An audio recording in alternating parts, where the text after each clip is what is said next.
So, hey there, everybody. In this video, we're going to be learning about a lot of interesting stuff about the financial sector. In particular, we're going to be learning about fiat money, what it is, where it comes from, money in general. We're going to learn the difference between fiat and commodity money, a thing that a lot of people are confused about. We're going to talk about the basic functions of banks, like what do banks do, right? I mean, we all know we go into a bank, right, and we put our money there, and maybe we ask for loans and things like that, but what's sort of the macroeconomic function of banks? We'll also learn about how banks, through their basic functions, effectively create credit and purchasing power, and also can destroy credit and purchasing power. And finally, we'll learn about some basic ideas about leveraging in the financial sector. So, to start off with, let's start with the most sort of basic element of the financial sector, and that's money.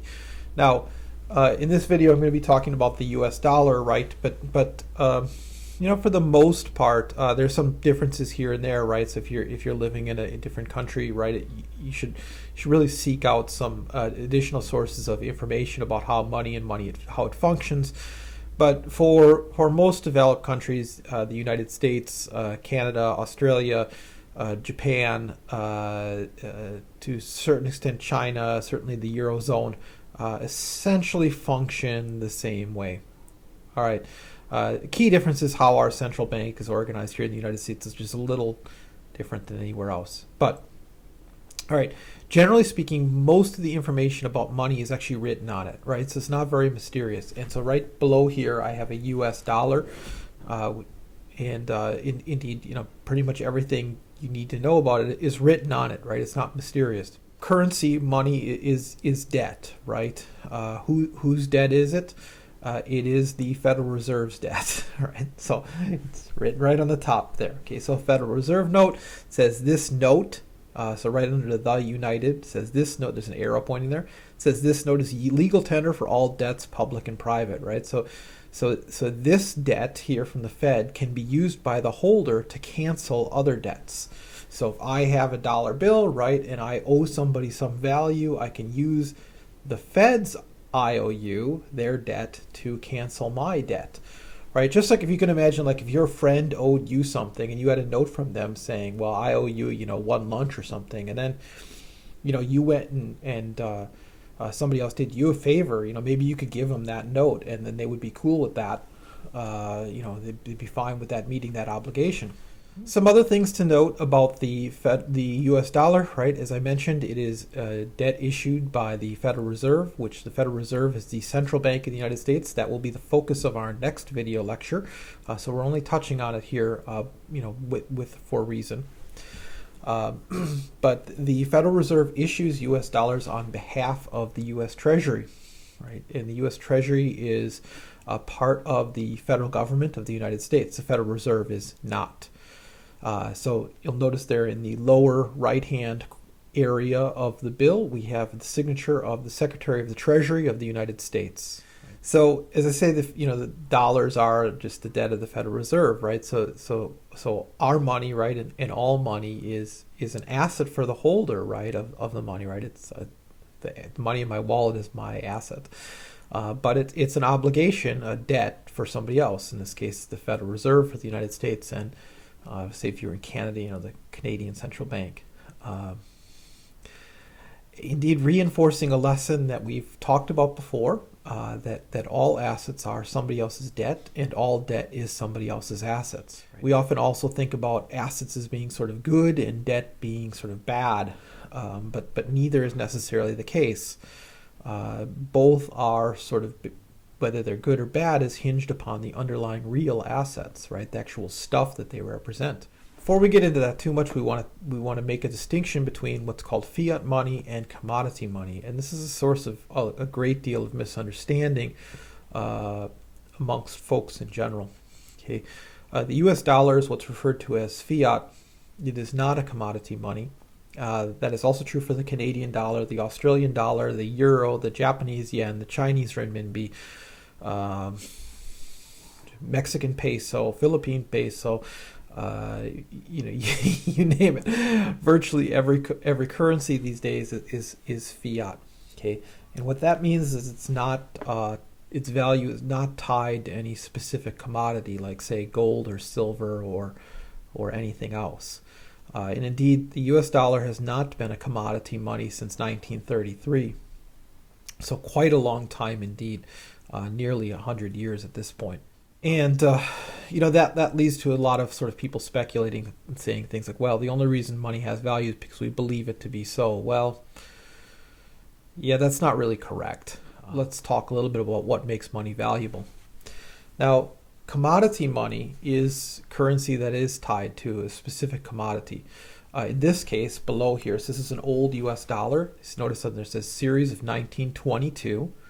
So this is a U.S. dollar issued around 1922 or somewhat thereafter. And it says right on it that it says, the Treasury of the United States, $100 in gold coin, repayable to the bearer on demand. Okay, so in other words, this note, a commodity money, also is written right on it what it is, and it says that if you have this note, that you can redeem that for gold, and that's what commodity money looks like. Now, you'll notice that this is still a debt, and it's still like a fiat currency or modern dollars. It represents social obligation, right? So the current money is a Fed's obligation to you. And this, of course, is the Treasury's obligation to you. Why is money based upon gold valuable? Why is gold valuable? Right? So it's just say, well, the money's valuable because gold is, right? Okay, well, why is gold valuable? I mean, sure, it looks nice and everything like that, and it has some interesting conductive properties and things like that, but it's not that useful in terms of my day-to-day life, right? In terms of things I'm going to do today, I really don't need any gold. I don't think I'm going to need any gold tomorrow. There's a lot of things in my life that are more like, if you tied the currency maybe to like potato chips, that would be, I could use some potato chips today, but maybe not gold. And right now, I know a lot of people are scoffing at this, like, oh, but gold is like historic and everything. Yeah, well, it's true, right? But it's also historic and maybe a little glamorous, right? There's lots of things that are historic. Rice is far more historic than gold is. Corn is far more historic in terms of human life than gold is by far. Basic textiles, wool, far more central to the human story than gold. Gold has value because we value it, right? That's it. There's nothing other than human psychology behind it, and indeed that's true with all money. Okay, so it doesn't matter whether it's fiat or commodity. All right, so let's then talk a little bit more about fiat money and why it has value. Take a look below here. I've created 3 T accounts. For those of you who aren't familiar with T accounts, these are just listings of assets and liabilities. Okay, and as we've already touched upon several times, all assets are somebody else's liabilities, and all liabilities are somebody else's assets. Okay, so let's start with the idea that you have a $50 bill in your wallet. Right, sweet. Okay, right. So for you, that's an asset. Okay, now. For who is that a liability? Well, we've already said the Federal Reserve, right? The central bank of the United States. So we see that here in the blue account right there, liabilities, right? $50 currency in circulation. It's the same $50, right? So your $50 in your wallet is an asset for you. That same $50 in your wallet is currency in circulation for the Fed. In other words, it's circulating IOUs that it issued. Now, why do we value that, right? So like, why do we think, like if your friend gave you an IOU, like you'd rate that IOU like based upon, how likely they are to actually pay off that debt. Okay, well, same thing here, right? So how do we know that the Federal Reserve is going to pay off this debt? Well, they have a bunch of assets, and some of those assets include U.S. government securities, in particular Treasury notes. Okay. And this is U.S. federal government debt. Yeah, right. Like the debt you always hear about, we're so many trillions of dollars in debt as an entity. Of course, the central bank owns a significant share of that debt, and they hold those as assets against which they can issue other liabilities, such as IOUs. Just like if you had a bunch of assets, that everybody knew you were good for, your friends would probably accept your IOUs. Okay, it's not like there's some magical system that works for the Fed and not for you. difference between you and the Fed is that everybody knows the Fed is good for their debts, and not everybody knows you're good for your debts, which is why your currency would not be as successful as the US dollar. Okay. All right. So moving over to the third T account, then, so the U.S. federal government, what people will say, oh, the federal government's bankrupt. Rawr. Okay. This is nonsense, right? If it were true, right, then your currency wouldn't be worth anything, right? Like U.S. dollars won't be worth anything. Which, some of the folks who say that, right, they go that far. They'd be like, well, dollars aren't worth anything. What? I don't know. I went and bought breakfast earlier today, and they seem to work just fine. So I guess the breakfast store wasn't in on the gig, right? So of course treasuries like debt, U.S. federal debt is a liability for the federal government, right? So we see that on the liability side there of the U.S. government's balance sheet.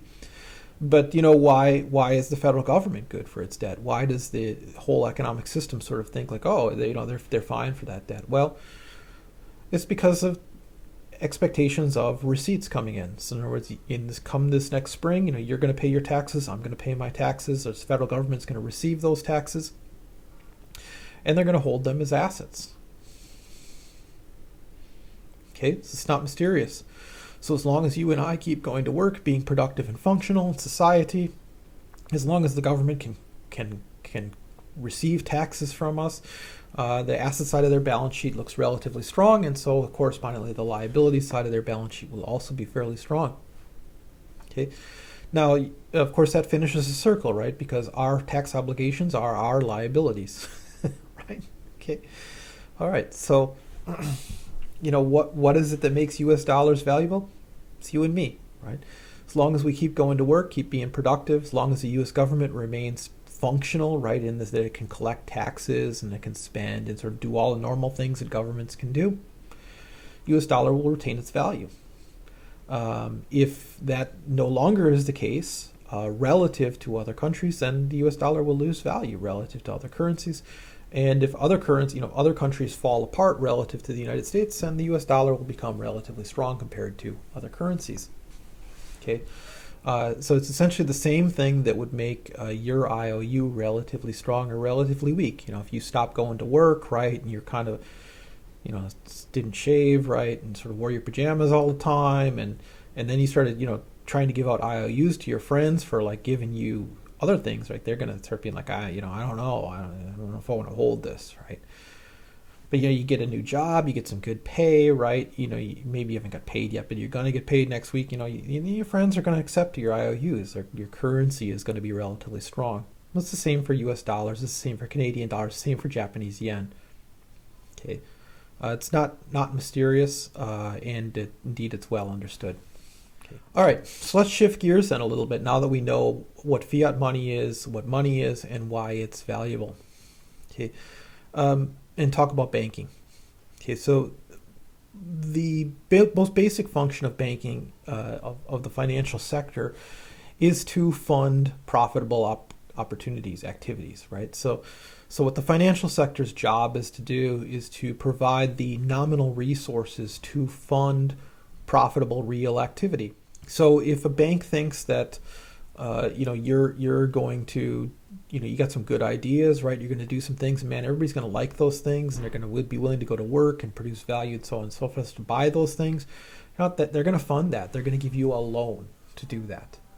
If the bank thinks that you really don't have any good ideas, that your thinking really isn't straight, right? You don't have a plan, right? They're not going to provide the nominal resources to cause the real economic activity to occur. Okay, so you can think of the financial system and banks in particular as sort of a gate, right? It's a gate that opens up when the financial system thinks you have good ideas that are going to be profitable, that people are going to like, they're going to want to work to receive, and to keep those gates closed when that's not the case. Right below us here, I have some sort of generic balance sheets for some banks, right? And they contain all the essential elements of a bank's balance sheet. Now, of course, a real bank's balance sheet is much more sophisticated than this, but all the essential elements are here. On the liability side of the bank's balance sheet are its deposits, right? So when you go and put money into a bank, that's a liability for the bank. Why? Because they owe it to you, right? And then on the asset side of the banking balance sheet are its reserves. This is money that it has there in the vaults. And then also on the asset side, you see loans that are outstanding, right? So when the bank makes loans to people, these are assets of the banks because, of course, their value owed to the bank. Getting back to what we said a little while ago, sort of banks create credit, right? And their job is to provide the nominal resources to fund real, profitable, real activity. Okay, so how does that work? It works like this. Okay, let's say that you put $100 in the bank, right? So you are the purple balance sheet there. Let's make this a little bit smaller so you kind of see all these. Okay, so you are the purple balance sheet there. You have $100 in assets. Now you're saying, well, where are the liabilities? Okay, well, this is all we need right now. Okay, so we're going to take that $100, we're going to put it into Bank A. So we're going to deposit $100 in Bank A. That $100 becomes a liability for Bank A because they owe it to who? To us, right? Okay. Now let's also say that the law requires banks hold 10% of deposits on reserve, right? We'll talk about this in much greater detail in the next video lecture, but suffice to say for now, let's just say the law requires this. And so since we've deposited $100, 10% of that is $10. They're going to have to keep $10 on reserve, and the other 90 they can lend out. And let's say they do that, right? So the Bank A's balance sheet looks like this. Who do they lend it out to? We don't know. We don't care. Suffice it to say that we're going to assume that somebody came in that bank with a good idea and they needed $90, and the bank lent it out. Okay. Now, that person with that good idea who got that $90 loan, what are they going to do, right? They're going to spend the value of that loan, and that loan's going to end up where? It's going to end up in another bank, right? Okay, so where is it gone? Well, it's gone over to Bank B right there, $90 deposit.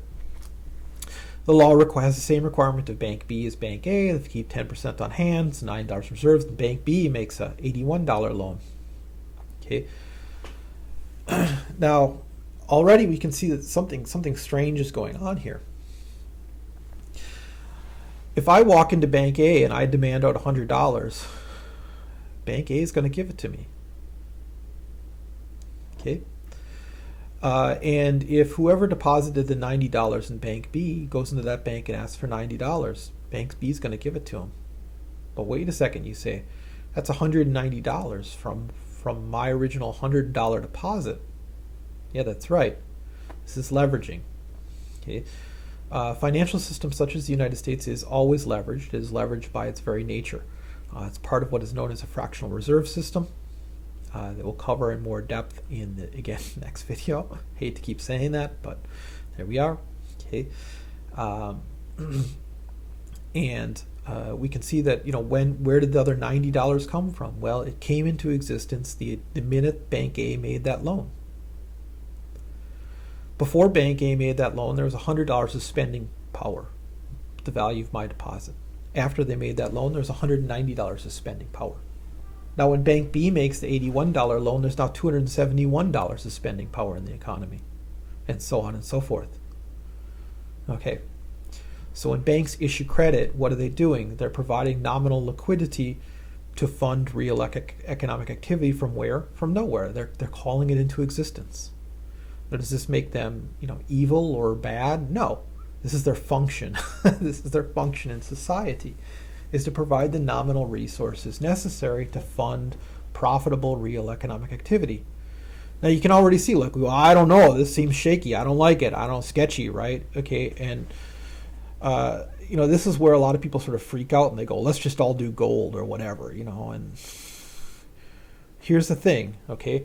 The fact that we have a flexible monetary system is what allows the banking system to fund really any profitable real activity, which makes money a slave to the real economy, if you will, rather than the other way around, right? We are not slaves to the quantity of money in existence.